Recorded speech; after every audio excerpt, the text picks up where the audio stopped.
የኢትዮጵያ እግር ኳስ ፌዴሬሽን የሥራ አስፈጻሚ ኮሚቴ ትላንት ባካሄደው አስቸኳይ ስብሰባ በበርካታ ቤት ጉዳዮች ላይ ውሳኔ ማሳለፉ ይታወሳል። ከውሳኔዎቹ መካከል የሲዳማ ቡና ስፖርት ክለብ ያሸነፈው የኢትዮጵያ ዋንጫ ለወላይታ ድቻ ተመላሽ ይሁንና በ2017 የውድድር ዘመን ከሊጉ የወረዱ ክለቦችን ባሉበት ይቆዩ የሚሉት ነጥረው ጎልተው ወጥተው በስፖርት ቤተሰቡ ዘንድ ቁጣና ብዥታን ፈጥረዋል። ፌዴሬሽኑ በውሳኔው ዙሪያ ዛሬ ለመገናኛ ብዙሃን ማብራሪያ ሰጥቷል።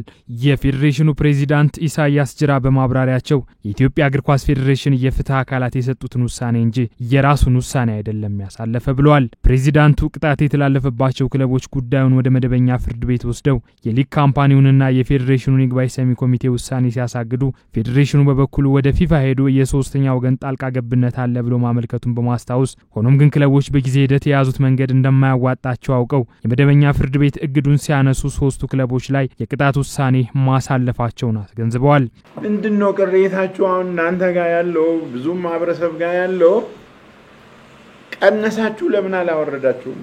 እኛ ደግሞ ያየንበት ሌላ አንግል አለ። ይሄ አንግል በተደጋጋሚ የሚነግራችሁ የፍትሃዊነት አንግል ግራና ቀኝ ያየነው ተቋምን ስታስተዳድረን ያየነው የፍትሃዊነት ጥያቄ ከተቀጡት ክለቦች በተደጋጋሚ እየመጣ ስለሆነ ማጆሪቲው ደግሞ ያልታየ ስለሆነ ነው ይሄንን ውሳኔ ያስተላለፍነው። የ20 ክለቦች አሁን ብዙ እንትኑ የሚያሽከረክረው እሱ ስለሆነ ለምን አንድ ላይ አላደረጋችሁም? የሊጉን ጥራት እሱን በቴክኒካል ስተዲ ግሩፕ መልስ የሚያገኝ ነው የሚሆነው። ሊጉ ጥራት በዚህ ደረጃ ነው ብዬ እዚህ ወንበር ላይ ቁጭ ብዬ ማነሳው አይደለም። የተመደቡ ሰዎች አሉ። በዛ ደረጃ መልስ ማግኘት የሚችል ነው የሚሆነው። ክለቦች ጉዳዩን ወደ መደበኛ ፍርድ ቤት መውሰዳቸው ቀሪ 14 ክለቦች ላይ ሊደረግ የነበረው ምርመራ አጨናግፏል ባይ ናቸው።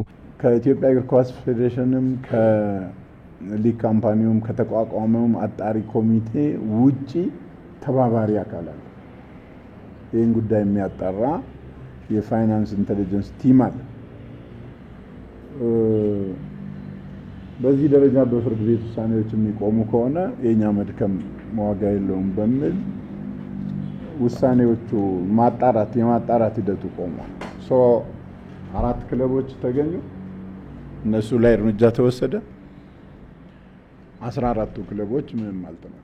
የኢትዮጵያ ዋንጫን በተመሳሳይ በፍርድ ቤት እግድ ላይ ያለ ስለነበረ እግዱ ሲነሳ ጠብቀው ውሳኔ ማሳለፋቸውን ተናግረዋል። ኢሳያስ ጅራ በኢትዮጵያ ዋንጫ ከሲዳማ ቡና ጋር ለተጫወቱ ክለቦች ፎርፌ ያልሰጠነው ወደ ኋላ ስለሚመልሰን ነው ሲሉ አሳማኝ ያልሆነ ምላሻቸውን ሰጥተዋል። ፕሬዚዳንቱ በቀሪ 14 ክለቦች ላይ አፋጣኝ ምርመራ እንዲደረግ ከሚመለከታቸው አካላት ጋር በትብብር እየሰሩ እንደሆነም አክለው ገልጸዋል። በውሳኔው የማይስማማ ክለብ ሊጉን ለቆ የመውጣት መብቱ የተጠበቀ ነው ብለዋል። ይበንዲ እንዳለ ኤንቢሲ ኢትዮጵያ ክለቦች በራሳቸው ገበያ መንጭተው ለምን ከክልሎችና ከተማ አስተዳደሮች ጥገኝነት ነፃ የሚወጡበት አሰራር ተግባራዊ አይደረግም ሲል ላቀረበላቸው ጥያቄ ፕሬዝዳንቱ ተከታዩ ምላሽ ሰጥተዋል።